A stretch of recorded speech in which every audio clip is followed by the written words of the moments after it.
Edo. Siap. Iya.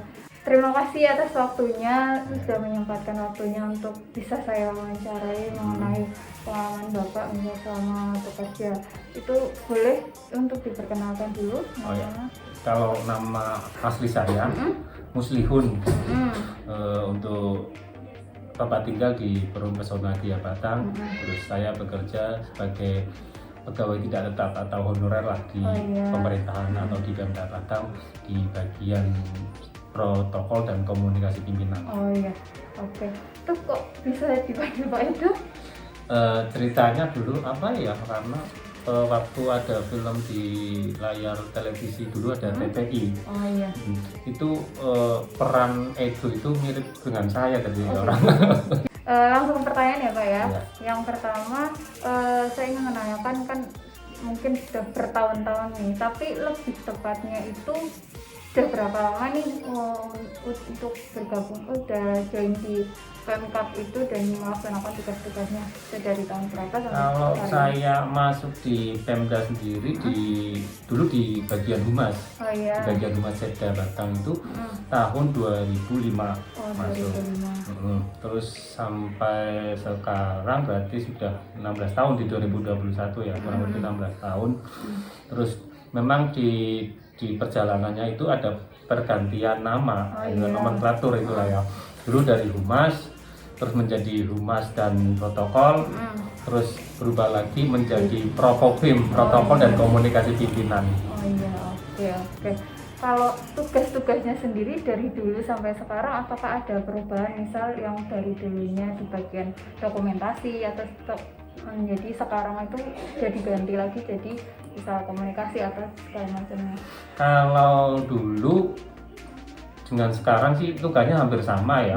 Kita itu mendokumentasi kegiatan-kegiatan Pemkab dan mempublikasikan. Oh iya. Kalau misalkan ada rapat atau ada kegiatan-kegiatan di seremonial apa, misalkan kita memfoto, mendokumentasikan, terus kita membuat rilis berita untuk dipublikasikan ke media. Oke, Kita jadi share ke wartawan. jadi intinya ini aktif untuk mempublikasikan apa aja sih kegiatan pemerintahan, terutama untuk program-program pemerintahan terkait dengan kebijakan atau program kegiatan pembangunan kita publikasikan. Kalau sekarang di Prokopim itu ya hampir sama, cuman ruang lingkupnya itu lebih disederhanakan. Kalau dulu hampir se-kabupaten, kalau sekarang kan hanya komunikasi pimpinan, berarti harus cuma pimpinan saja, kayak kepala-kepala OPD. Mungkin dari Prokopim bisa memberikan press release terkait itu. Oh gitu. Berarti kalau sekarang secara khusus mempublikasikan apa yang menjadi kebijakan di pemerintah daerah. Iya. Oke. Nah, selama bertahun-tahun itu pasti ada dong suka dukanya, maksudnya ada tantangannya dan segala macam.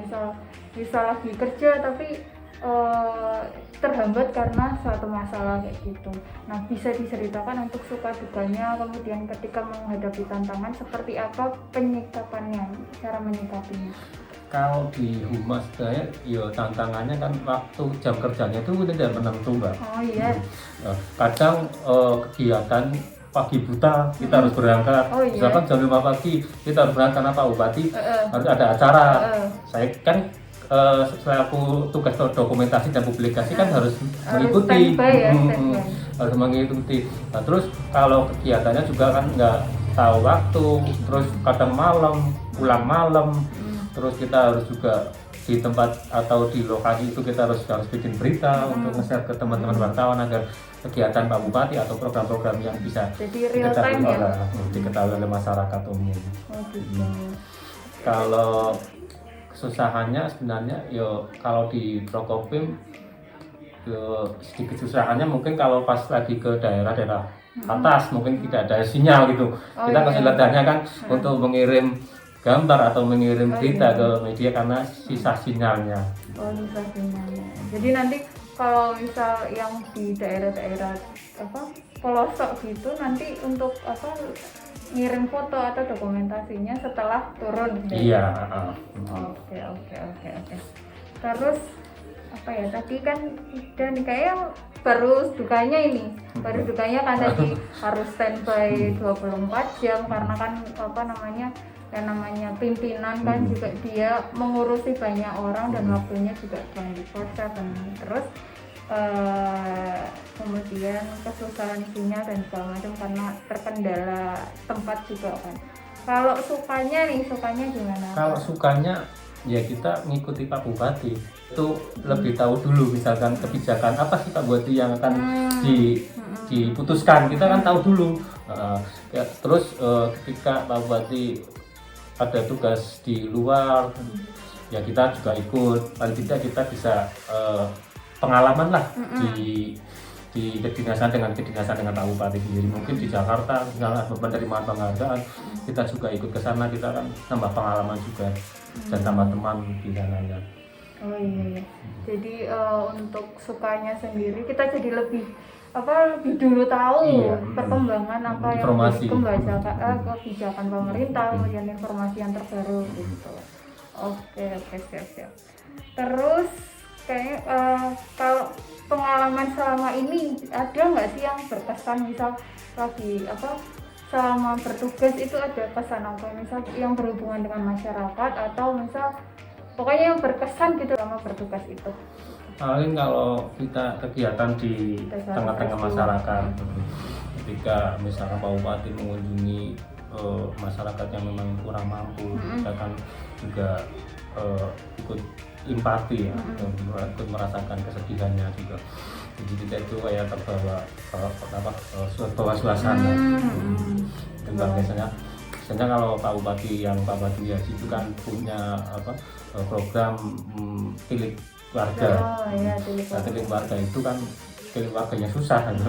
Jadi kita kan bisa melihat memang di sekitaran kita itu masih banyak orang-orang yang membutuhkan uluran tangan kita. Itu kadang-kadang kita juga terbawa emosinya pengen ikut membantu. Atau dari situ mungkin pernah nih jadi kan empatinya kan makin menguat ya. Terus misal ada inisiatif pernah membantu masyarakat di luar jam kerja misal ada gitu enggak? Ya kalau kita punya rezeki lebih kita juga bisa memberikan dan karena kita juga di humas ya kita ikut mempublikasikan agar masyarakat bisa ikut membantu sebagai donasi memberikan donasinya kepada korban. Jadi di sini empati kita berwujud kayak ikut merangkul masyarakat itu buat ikut membantu gitu dengan tulisan biar dibaca oleh pembaca nanti masyarakat bisa di sana ada orang yang membutuhkan kita lewat tulisan itu kan orang bisa memberikan donasinya. Oke, mungkin ini yang terakhir sih jadi ada nggak pengalaman yang misal pengalaman buruk yang pernah dilewati kemudian yang membuat itu semakin termotivasi gitu, untuk menjadi. Kalau pengalaman dulu sebenarnya ya dibilang bukan buruk ya, tapi kalau saya itu dulu memang waktu angkatan saya kan ada aturan yang mau diangkat sebagai CPNS, tapi karena saya itu waktu masa baktinya belum mencukupi, jadi ya nggak bisa ikut terangkat menjadi CPNS gitu loh Mbak, karena aturan ya. Tapi itu juga sebagai pembelajaran saya karena yang penting kalau berpikiran saya itu kerja. Kalau kita itu bekerja dengan baik, terus kita ikhlas, semua nanti Allah yang mengatur rezeki dan akan datang sendiri gitu Mbak. Oke, jadi dari situ ya, walaupun nih udah lama banget bertahun-tahun mengabdi di situ dan bekerja, tapi belum termasuk jadi ASN, tapi tetap bekerja dengan baik ya. Oke. Yang penting bersyukur. Iya, bersyukur. Tapi yang maksudnya kita bersyukur karena di luar sana yang membutuhkan pekerjaan juga banyak. Betul sekali. Oke.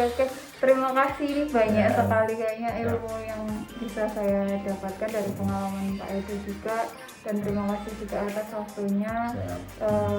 Maaf kalau misalnya ada beberapa pertanyaan yang mungkin nggak mengenakan. Nggak apa-apa. Ya, makasih Pak. Oke. Dari wawancara tersebut, didapati bahwa walaupun Pak Edo hanya sebagai pegawai honorer yang melakukan liputan mengenai yang ada di pemerintah Kabupaten Batang, beliau mempunyai value aneka, yang mana Pak Edo menjalani semua tugasnya dengan penuh tanggung jawab dan tanpa kenal waktu. 16 tahun ia jalani dengan penuh dedikasi dan tetap memperhatikan mutu dari hasil kerjanya meskipun beliau hanya pegawai honorer. Di dalam perjalanan tugasnya pula, banyak kesan pesan yang beliau dapatkan, terutama ketika berhadapan dengan segala macam kondisi masyarakat di sekitarnya. Melalui perjalanan tugasnya pula, beliau tergugah hatinya untuk turut berkontribusi membantu masyarakat yang mengalami kesusahan melalui tulisannya yang mengajak masyarakat lainnya untuk ikut memberikan donasi kepada orang-orang yang membutuhkan.